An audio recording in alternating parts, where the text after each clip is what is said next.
Oh, hell yeah. Wow, wow.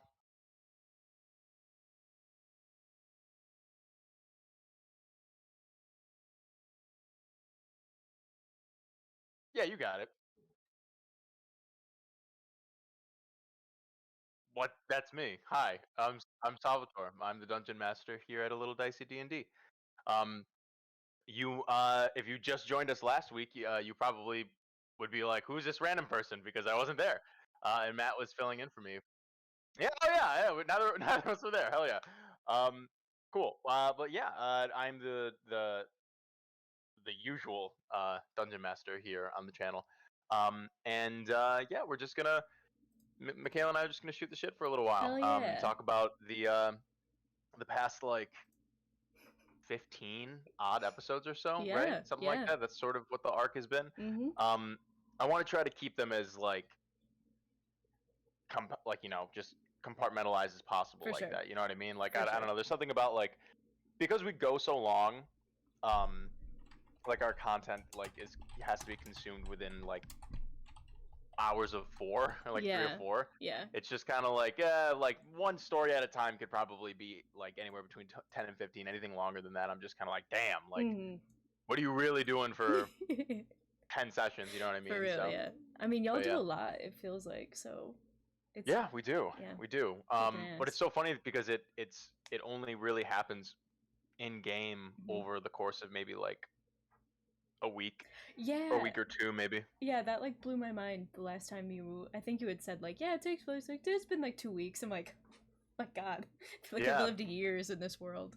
That's yeah, crazy. that's why I think downtime in the game is Yeah. so important Mm-hmm. because it just I mean it gives the players an opportunity to really explore like well what does my character like how do they feel now, you know what I Mm-hmm. mean, like if you're just sort of going and going and going, that can be fun, Mm-hmm. but for the purposes of like our personal game, and I know our players pretty well, I know the kind of stuff that they like, and I Mm-hmm. know that I like to explore these types of things, so getting a chance to be like, all right, like I personally, as a player, get to sit down and really like jot out what exactly sort of my character might be thinking or feeling because of all Mm-hmm. these things that happened, and I get to sort of write out because I have this sort of. I usually downtimes I like to do a month or so, or Yeah. unless something happens in between, which we can talk about because there's going to be a little event that will happen Ooh. in between this downtime month, which is Very exciting. cool. Um, but yeah, it just gives them a time to like, all right, cool. I'm gonna go back to the drawing board, see what's going on, and like hopefully some new discoveries might be made, which I think is very important. That's so cool. Is it the thing that I'm thinking that will happen? Yeah, I mean, it's the sort of um big meeting with Yeah. the king and stuff. Yeah, yeah, Very cool. Yeah. That's gonna be sick. yeah. Oh my gosh, I'm excited. There's been so much that has happened this past arc. It was really chock full of like great. It's great shit. I loved Yeah, yeah, yeah. It was a lot of it. fun for sure, for sure. Yeah. Um. So yeah, I mean, I can crack right into these questions. Chat. If you have any questions for Sal, drop them in the chat, Word. and we'll Shouts out to fandom. Shouts out shout to out to fandom Matt. as always. Shouts out to Grand Meat Man for Grand Meat Man. following. Thank you. Yeah. It's so funny. Yeah, I did fix my audio too, so we're good. Word. Okay, so yeah, these questions come from Garrett, of course. So Hell yeah. he Love has the Garrett's best question. ones, of course, always good. Um, so his first question was there ever a point that you were worried about total party kill? Um. Yes. Yes and no. Mm-hmm. So the it's funny. So there was not supposed to. There was essentially an option that I thought was going to happen way back. I think it's episode. It might be episode 15. Mm-hmm. Um, it's either 15 or 16. One of in there in some point Mm-hmm. right at the beginning of the arc. It might be episode 17. Okay. Where the first time they sort of stumble upon Thorn in the middle of the night hunting. Mm-hmm. I wanted them to interfere with him in some way. I wanted to kick it off with that sort of classic, because they just had that first tutorial arc essentially, where they were basically just like winning and winning and winning, Mm-hmm. and then at the end they still won, but like there was still like the Gore's got away, or like that was like a weird sort of Yeah. nebulous ending, right? Mm-hmm. It didn't necessarily feel like, all right, everything was wrapped up and the good guys won. It was Yeah. the good guys won, but like there's still this thing that might be kind of fucked up. Mm-hmm. Which is still great. And that reception from the players has been very, very good so far with that, Yeah. which is cool. But I really wanted to, after they got off the boat, they had some subsequent successes. They downed the giant pretty quickly. Mm-hmm. They met Rennie, whatever. I wanted them to immediately sort of hit this wall like really hard. Mm-hmm. So I was, it didn't end up happening because they didn't engage with him. But what I would have sort of in my head, if I could like, just sort of puppet master the whole Yeah. thing, what I would have, what I mostly prepared for was that they would interact with him in some way, Mm-hmm. somehow, whether kills curiosity, whether Indigo would accidentally have a magic or a wild surge, whether something might have happened with Cat, whatever. But maybe even Kiss became maybe overzealous with like trying to like defend something or something like that. Mm-hmm. I wanted to try to get them to do something to engage with Thorn in that very, very first like who the fuck is this person type situation. Yeah. And then I wanted Thorn to just wash them. It wouldn't have been, I would not have fudged anything, but he was purposefully overtuned in that moment to the point where it would be very, very hard to have beaten him. Mm-hmm. And that would have been the point. Yeah. Now, in character, I mean, like some of their characters are more aggressive than some of the other characters, right? So, Kaz. like, it's entirely possible, sure. But even Kill can be, True. whatever, like if given the circumstances. Mm-hmm. Same thing with Kiss. Indigo, not likely, but like he's got Yeah. wild magic surges, so that could happen. Yeah. So there could have been a point where, if they were being cheeky enough or being like, aggressive enough, that even while they were being beaten down, Thorn could have like been like, well, all right, well, fuck you guys, I'm just gonna kill one of you. You know what I mean? Like Ooh, it would yeah. it would have been very, very, it would have taken a lot for that to happen, Mm-hmm. and there would have been many warnings on my end, in terms of like me describing like he's losing his patience or like he really didn't like that, or you know what I mean, like, Yeah. whatever. Yeah. And there would have been like it would have been obvious like, hey man, if you keep doing this, Mm-hmm. you're going to suffer decent consequences. So For that was sure. really the only time. And once they leveled up, Mm-hmm. and I quickly found out how powerful the comp of the party is, especially with the conjure animals and like Oh my god. the output of damage that Kaz can do without taking damage. Jamie's sort of willingness to stay back and really play his caster class like a caster should be played and just be out of the way and just fucking shoot shit off, and Yeah. his really good use of his sorcerer ability, Tides of Chaos, and all that stuff to get advantage, so he's constantly hitting and doing a lot of damage. And then obviously like Matt's a power gamer, Yeah, so like for sure. I have to constantly be making sure that my combats are actually interesting, or at the very least like deadly, because we've talked about this a lot. It's like, well, what's the point of combat, except for like in my mind there's three reasons for combat. Number Mhm. one, to give your players a good feeling of victory when you think they need it. Mhm. Number two, to push tension forward. And number three, because it's fucking fun. Yeah. However, if you're never in danger of dying, then it's kind of like, well, and then same thing with the viewers. Like, why I don't like, a lot of people skip combat, and I Yeah. understand, because it's Yeah. like, well, if they don't die or if there's no consequences, then whatever. Yeah. So I always try to make sure that my combats like play that edge up until the point where it's like, oh, the players pull out something that I didn't expect, and they Yeah. just watch my encounter, which Yeah. is what happened with Conjure Animals and subsequently whatever. These So once elk. that happened, I'm not really afraid of a TPK happening. Mhm. But really the only times I'm afraid of a TPK happening really are like when the role play gets like really intense and like I have to react honestly as these villains, and it's really difficult because unless I introduce like villains that are always like conflicted, which can get old kind of fast, then it's like, well, what's stopping them from being like, well, fuck you, dude. Yeah.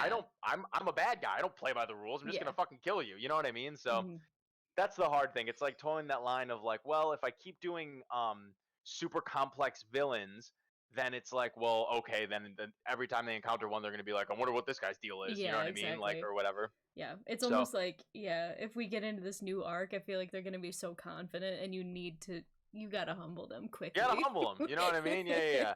Which For sure. I'm actually very excited about the meeting with the king. Yeah.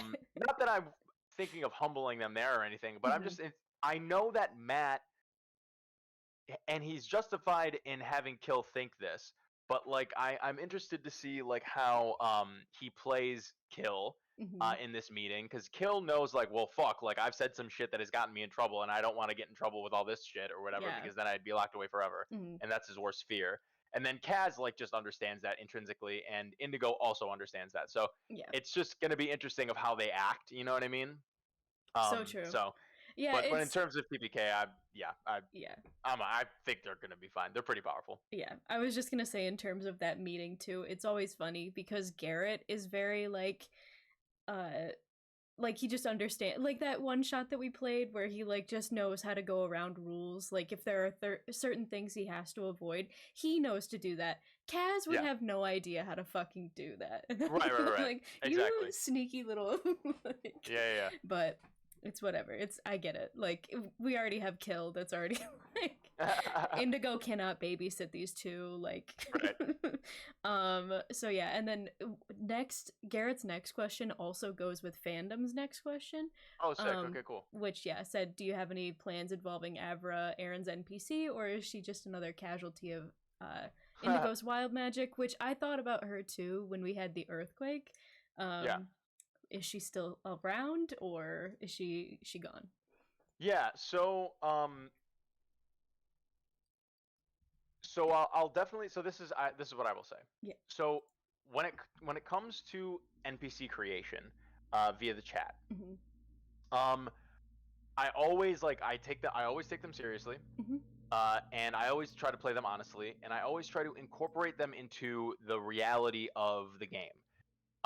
That most of that happens, almost exclusively, most of that happens after the stream in which they are introduced, because I have to improv them, obviously, because I don't know when that happens, with the exception of the anti right Baird Souls group, you know what I mean? Yeah. Which is super fun.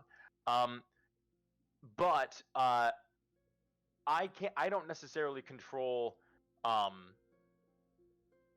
what happens in the game. I mean, I control it to an extent, but like the dice fall where they do, and the players make their choices, and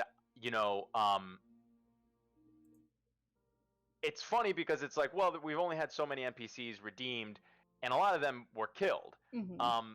But you could also think of it in the way like, well, there are a lot that still exist, and I have many notes about them, like what some of them that were introduced on Aodro, what they're still doing, and stuff like that.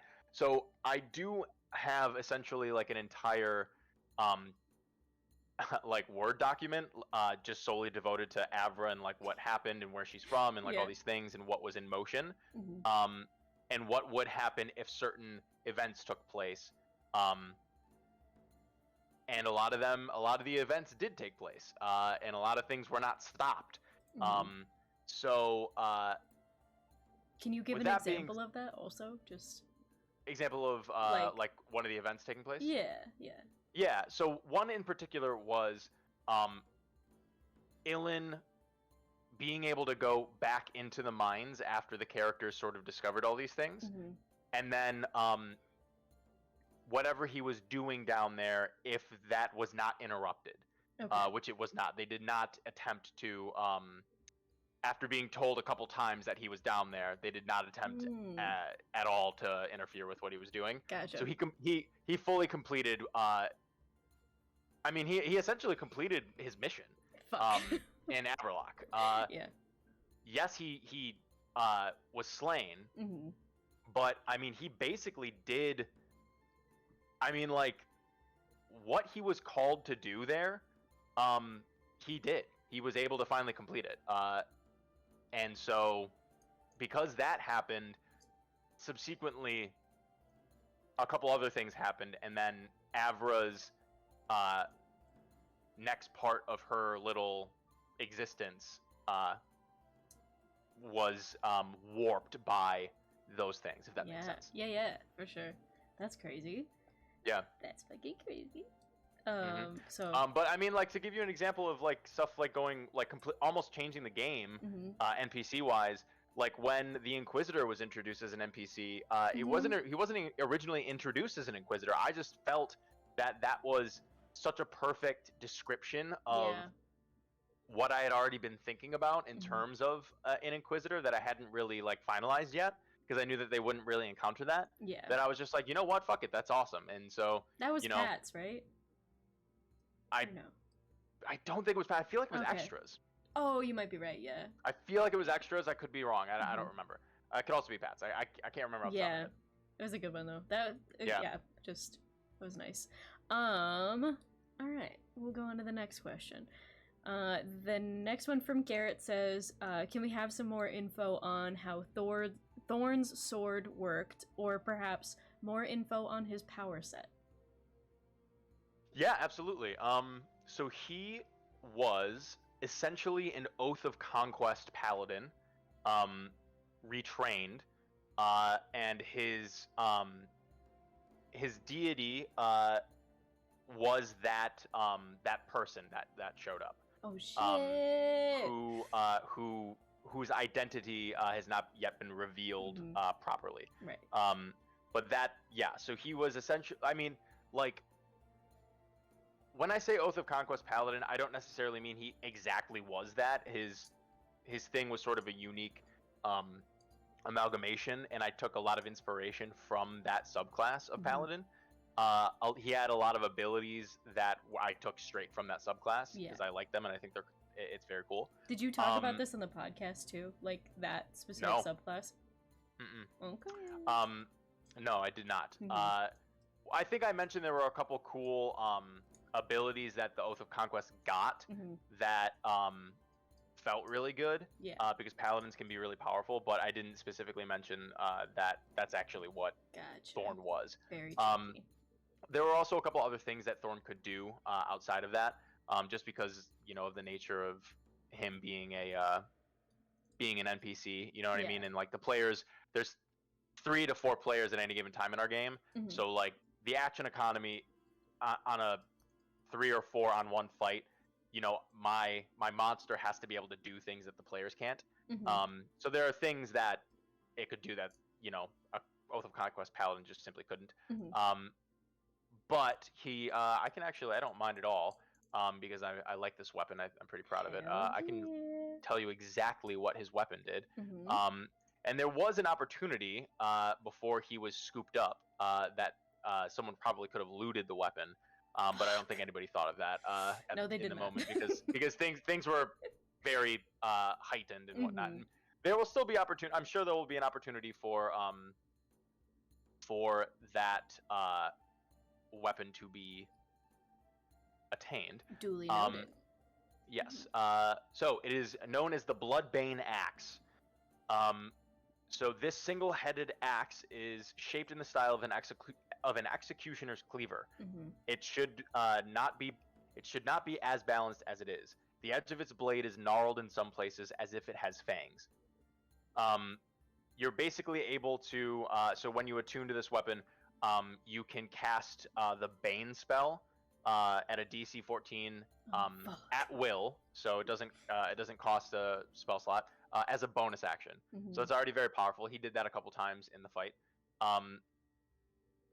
It also has an ability called Clot. It says the edge of this gnarled blade seems to leave a vile substance behind as it passes through flesh. On a successful hit, the targeted creature must make a Constitution saving throw, DC 14. On a failure, the targeted creature suffers 1d4 damage that cannot be reduced and is poisoned until the start of your next turn. If the target creature is not living or is immune to poison, they are unaffected by this feature. Poisoned as a condition essentially gives you disadvantage on attack rolls and ability checks. So that's pretty gnarly. Yeah, goddamn.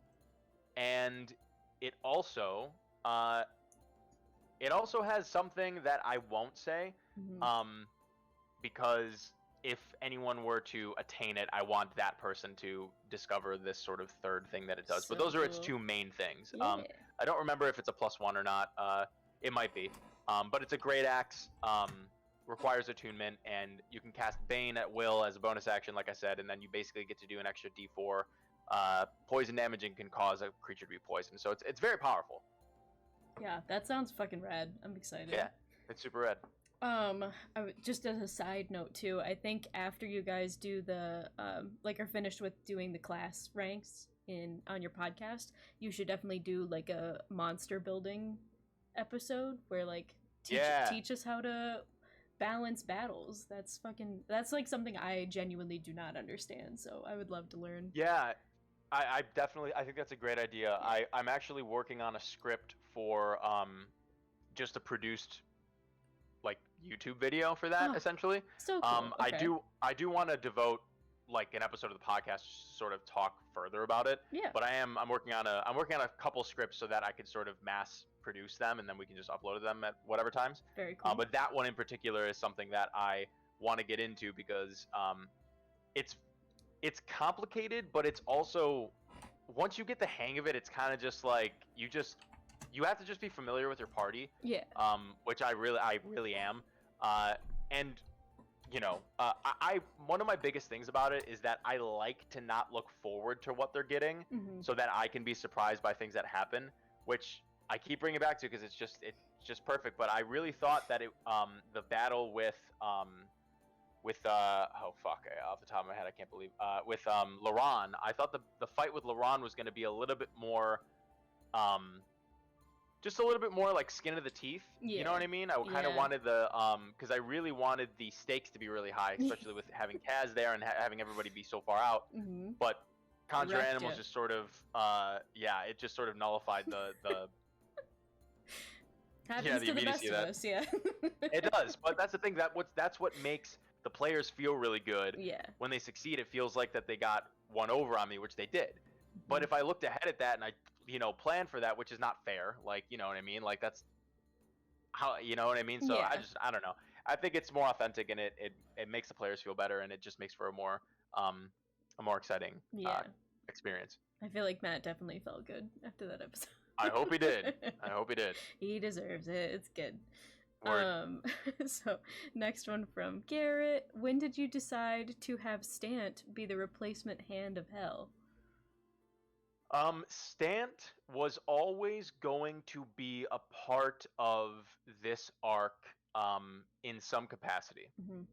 And so essentially, and actually this is a very this is something that I thought, I'm going to sort of tie this in with a thought or something that I was not struggling with, but like really debating on, because especially in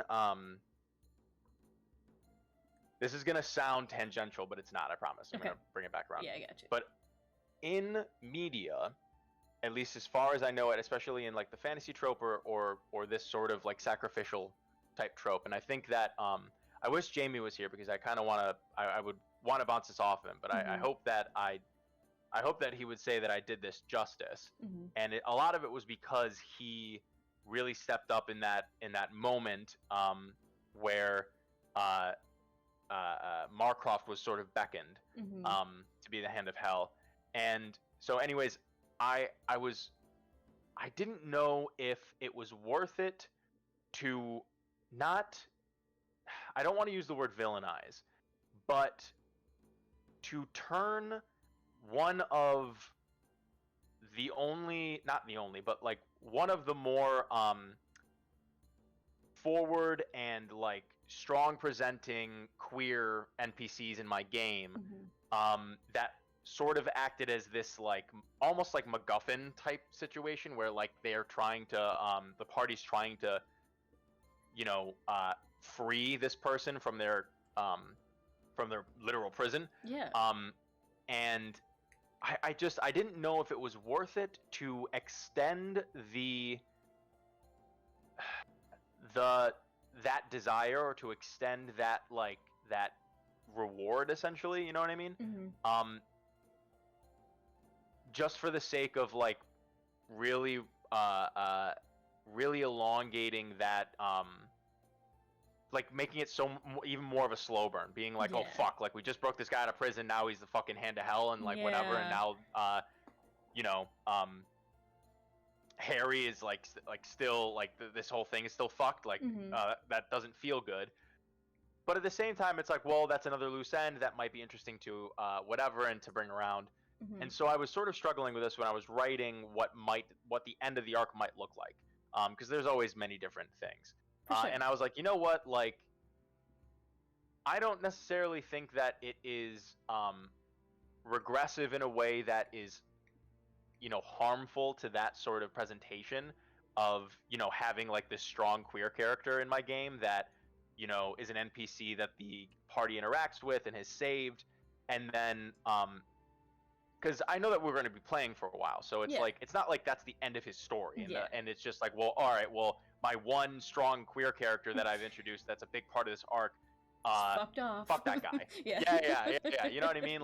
Yeah. So For sure. I knew that wasn't going to be the case, but I also knew that we probably wouldn't see him for a while. Yeah. Which also might feel bad. Mm-hmm. So I was just kind of like, well, you know what? I'm gonna put that opportunity in there, and there will be ways to stop it. Mm-hmm. And Jamie really stepped up, and fought for that, and it was fucking awesome and really cool to see. Mm-hmm. And succeeded in sort of staving that off. But I did write that there was a hard and fast rule to the dynamic of our I'm just gonna call him our demon daddy, and how yes, and kind of how the relationships with him work. And there always has to be a hand of hell. Mm-hmm. There always has to be one. Thorn was the hand of hell for some time.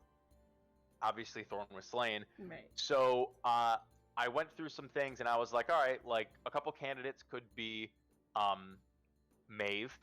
Maeve would be a great candidate for that. I think that he's a very interesting NPC. Mm-hmm. There were a couple others that I'm not gonna sort of. Actually, no, I can mention it. Okay. I was always interested in seeing what would happen if they interacted with the Butcher of Blackweld, which was the first prisoner that Kill met. Yeah. And then was just like, yeah, get out of here. And he was like, yeah, all right. And he got a fucking serial killer that he let loose, which is so funny to me. Oh my god. So the Butcher of Blackweld was another one that I thought would just be funny. Yeah. But then I was like, oh, I don't necessarily know if I want this situation to be funny. You know what I mean? But I was like, oh, well, who knows? My mood could change. Mm-hmm. So it's possible. Yeah. And then yeah, there was also the possibility of it just being a random person from ABERL-ARC that they might not have had met or had a chance to meet. Not and a then lot I of was just there, but yeah, there were a lot of yeah, exactly. Yeah. But I knew that I wanted Stant to be a part of the arc. He was always in ABERL-ARC. Mm-hmm. When he took the horse and ran, he ended up in ABERL-ARC. Yeah. And so there were many opportunities that they could have found him, mm-hmm. That just never ended up happening. But at that moment, I was like, I think that with the success of saving Marcroft, not once but twice, mm-hmm. I was like, all right, I think because of the height of what Jamie was able to achieve there, I also wanted something equally potent in terms of satisfying. Fuck. Yeah. And so I figured Stant was appropriate in fitting into that role. Yeah. And then it just makes it easier down the line, when we encounter our big bad demon daddy again, and maybe Stant, or maybe Stant is doing picking back up the mantle, which he is, but picking back up the active mantle of what Thorn was doing, and now they have to sort of move on, and then we'll run into him later. And now there will always be that spark of hatred from Kaz, but now the rest of the party has a motive beyond just trying to help their friend. Absolutely. So, and that I figured it was good. Yeah. I was gonna say that makes sense too. Chad had guessed that you might bring out Harry as a replacement, but now hearing that like we want to like give them some satisfaction, Harry would have been so sad. Harry, yeah, I actually that was the one where I didn't even want to entertain that. Not even play around. No, and it's just like, yes, it would have been so tragic. Yeah. But again, like there's something about it where it's like I don't know, man. I just like, is it really worth it to have that sort of like dramatic of a moment and be robbed of the success of what Jamie was able to you know what I mean? It's just like Leo's fucking jumping around back there. he's a good baby. Yeah. But yeah, it's just kind of like, I don't know if it's worth it to be robbed of that, especially because it's like I really want to I don't know. I just don't want to like, I don't want to vilify. I don't know. I think you understand what I'm saying. Like it's just like we have something good. Yeah. The success was there, and I just don't want it to be like, oh yeah, the one queer couple can't be together, and it's just like don't we have enough like longing and tragedy? Shit. Yes. So I'm gonna readjust my lighting situation. Yeah, completely fair. Real quick. I just look white today, so it's this is my ring light. Oh, fancy. I know, we're going crazy. I think I have the same one for work, actually, but fuck yeah, dude. Yeah, it's a nice one. It just gets the job done. It do. This might shift it over here. This might be a little, oh my god. You got it. That's a little bit better. Yeah. I'll get a little closer. Alright, and then I just said fuck it. Oh man, there was something it'll come back to me at some point. There was something related to that. But for now, I'll move on. The next one from Garrett is was Jules really having an affair with Errant? Right. It's been a minute. Were they really having an affair? Yes. And how did that start? Word. I'm still adjusting my light, sorry. Oh yeah, do your thing.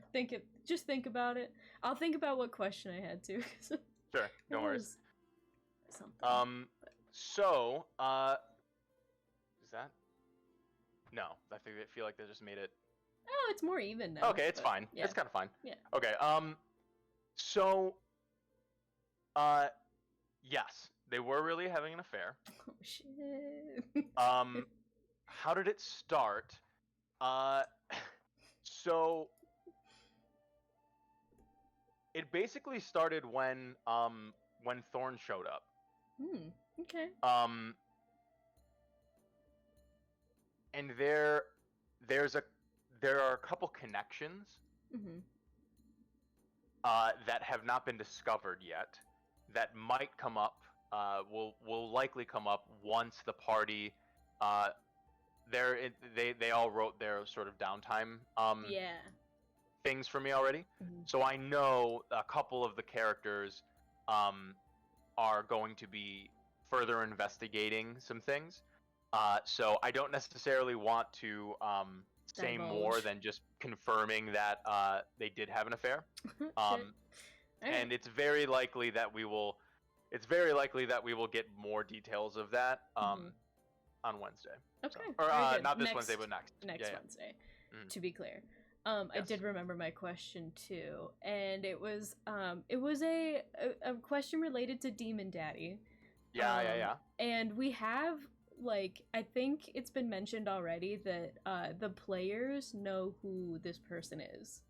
But yes, chat they does not figured know. out who this person was, with the exception of Jamie. But then it was explained to Jamie. Yes. So and then so the question related to it, while still remaining spoiler free, is are you excited to have this character back in your world?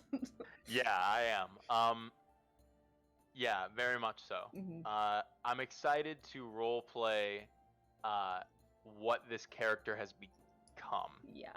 Um, They're fucking spooky. I'll say they that. are spooky. Yeah. They are spooky. They sort of operate. I'll give this one hint. Mm-hmm.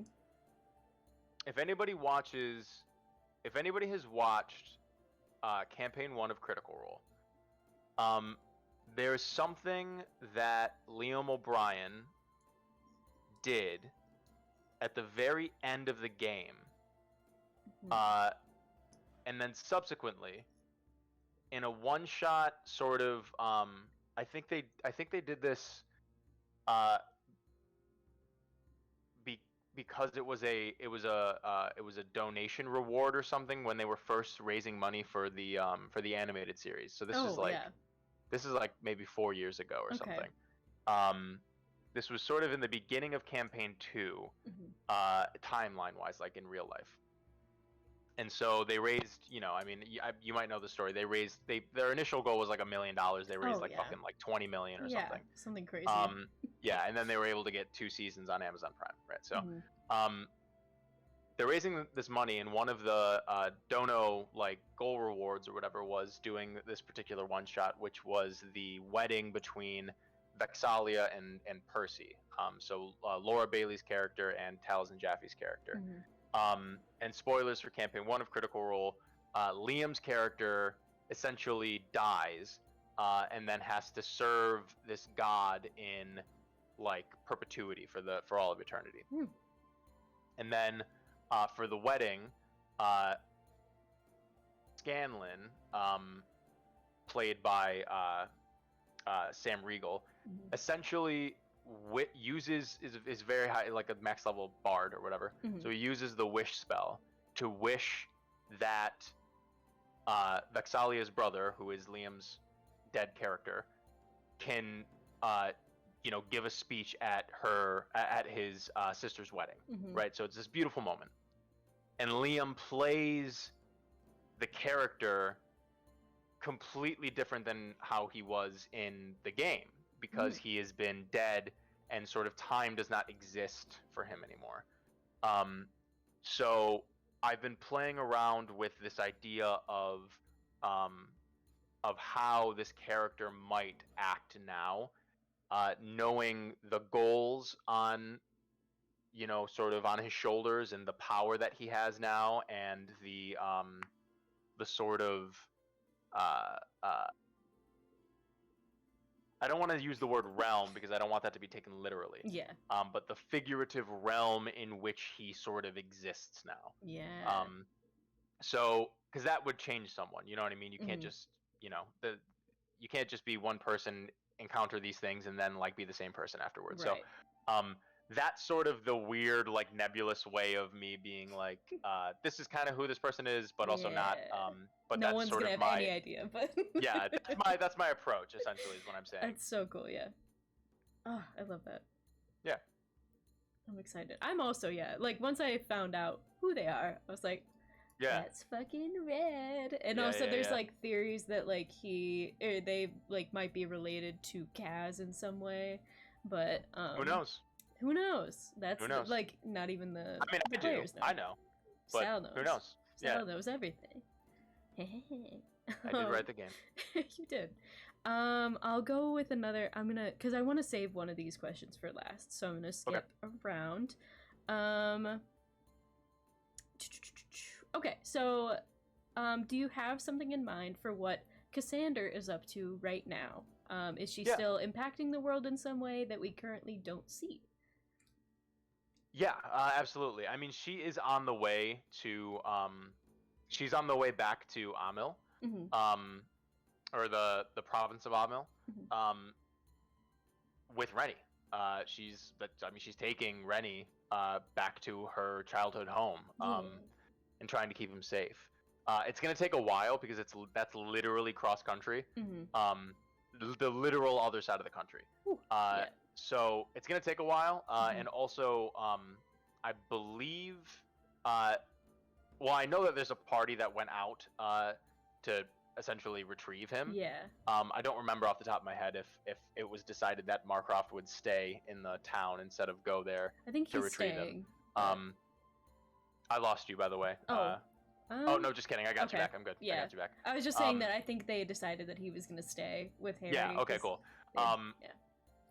But yeah, no. So yes, she is. I have a whole thing.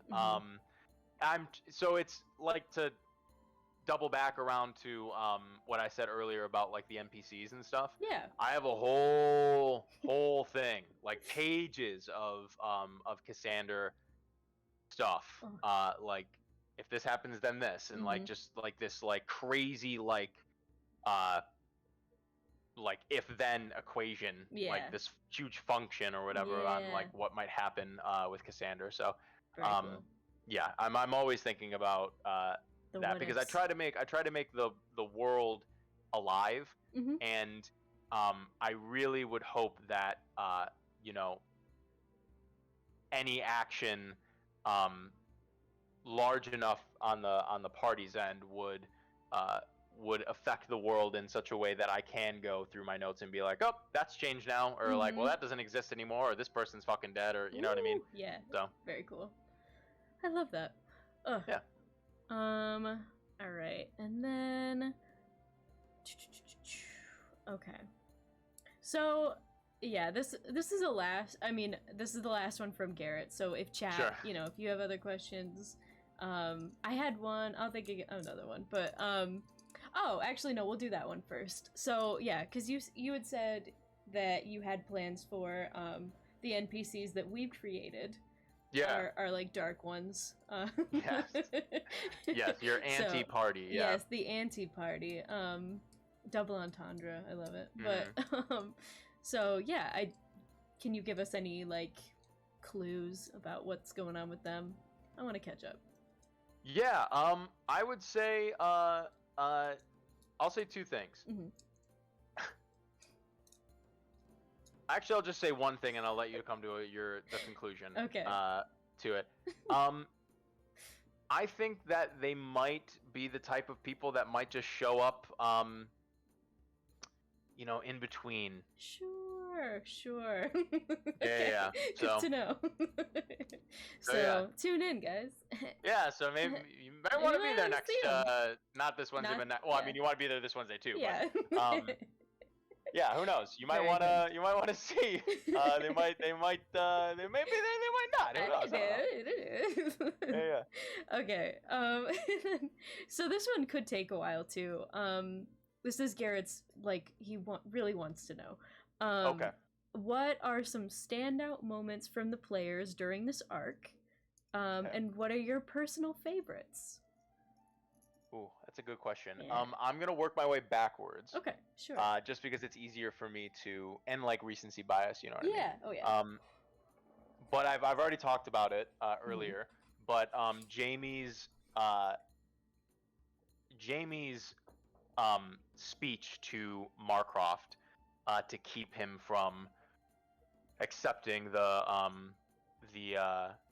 beguiling influence of the demon daddy. I thought that was really wonderful. Jamie does a good job with role playing in general. The whole party absolutely, does. Yeah. But that moment in particular felt really honest. It also felt you know, very I mean, for lack of a better word, it was just very powerful and convincing. Yeah. You know what I mean? Which I modified my DCs because of it. I think I gave him advantage on his persuasion and stuff. He also cast suggestion, I think it was too. Heightened suggestion. Yeah, which is really cool. So there were a lot of things that he set himself up mechanically and in the realm of role playing for him to succeed in that moment because it was something that he really, really wanted. Yeah. So I was very happy that things went his way. Yeah. So that was really, really cool. That was one of the more standout moments. I also loved Kaz's one-on-one with Thorn. I thought that was so fucking fun. I thought it was so cool. Yeah. That was the moment that I was looking for at the beginning of the arc. I was looking for someone to get like just washed. You know, he didn't really get washed. You know what I mean? Like he, you know, he put up a good fight. He did some good damage. But it would have been near impossible for him to solo Thorn. Yeah. It just would it yeah. I mean, the action economy is too different. Mhm. Thorn can do too many things that Kaz can't. Mhm. So it would have probably been impossible. I mean, who knows? But I wanted Thorn to physically win before they fought him, Mhm. just so that they could really be like motivated to, like, if they weren't already, which they were. Oh yeah. I really wanted that. Um, let's see what else. Uh, I loved I loved the I loved the dinner.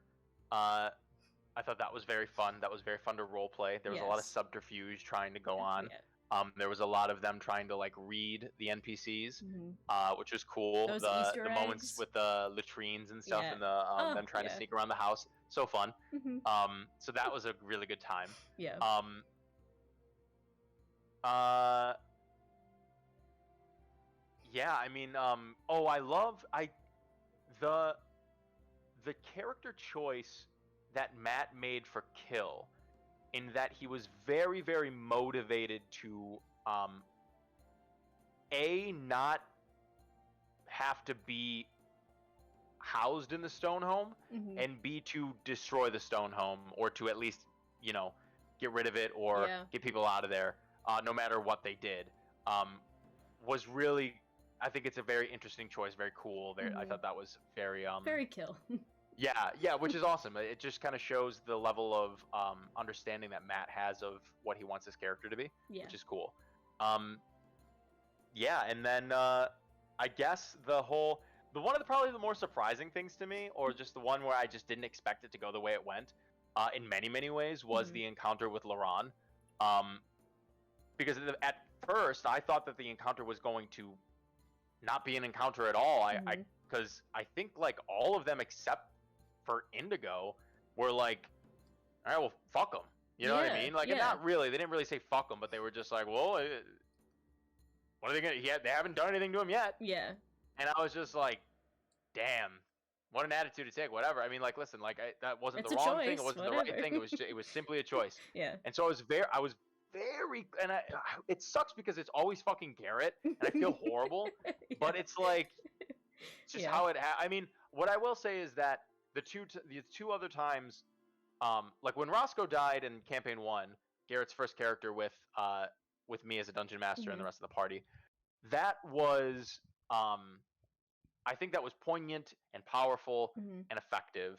And while it's very sad, it was very evocative and story driven and very Yeah. cool. Yeah. So I don't have any gripes about that. Mhm. His two subsequent characters after that, though, I listen. I really, really am pushing forward that it was simply truly terrible luck, Yeah. like Absolutely. truly bad luck. Um, so if it weren't for those two things, if it weren't for him having 3 characters die with me as a DM Mhm.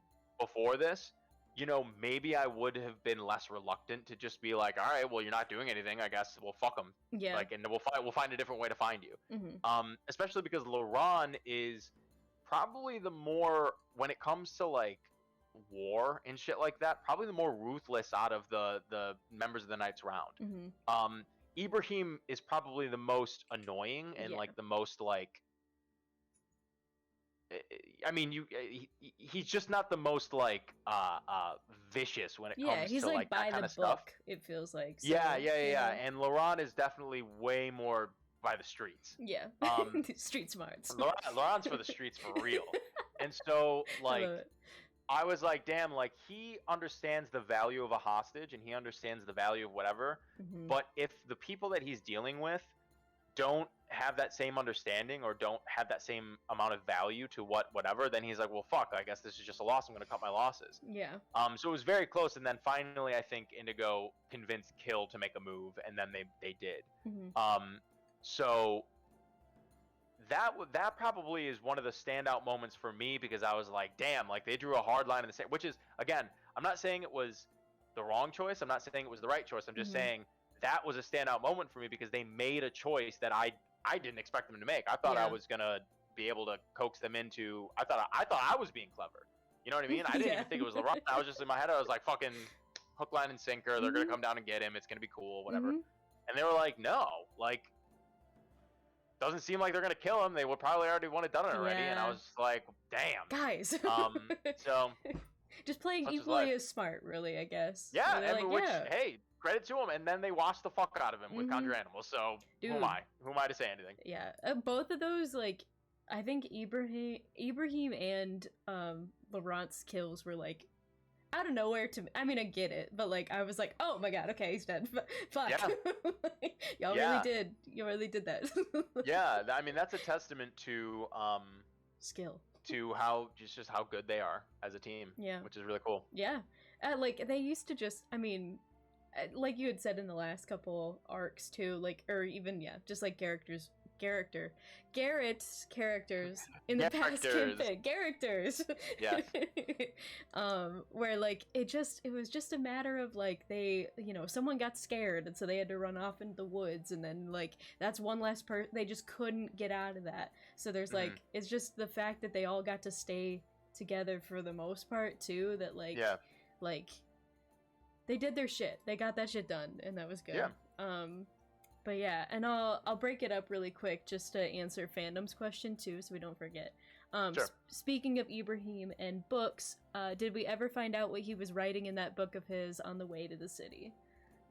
No, you didn't find out. But again, based on the things that my players have written about what they want to do in their downtime, I think that you will likely figure out what he was writing in the book. A lot of the stuff that they want to do in the downtime, at least some of them, is to like look around for more information on like what was going on. Yeah. So that it's very likely that they'll go back to the estate or go back to like or go through Ibrahim's home and stuff and like really dig around. For sure. And they have a lot of time, so it's like I might not even like require any checks or anything, because it's like, well, if you have enough time, it's like you're gonna find it. You know what I mean? So who's gonna stop you? We exactly. We haven't. You did not find out yet, but I have a very strong feeling that you will find out on episode 28. Very cool. And just as a reminder, once again, for people, that's not this Wednesday. It'll be next Wednesday. It is not. We're going to be finishing the Matt's one-shot tomorrow. This Wednesday, which I'm very excited for. We'll be in studio, which will be cool. I wondered, yeah. And we'll be there. I mean, like, since I'm back and everything, and we have access to it. Cool.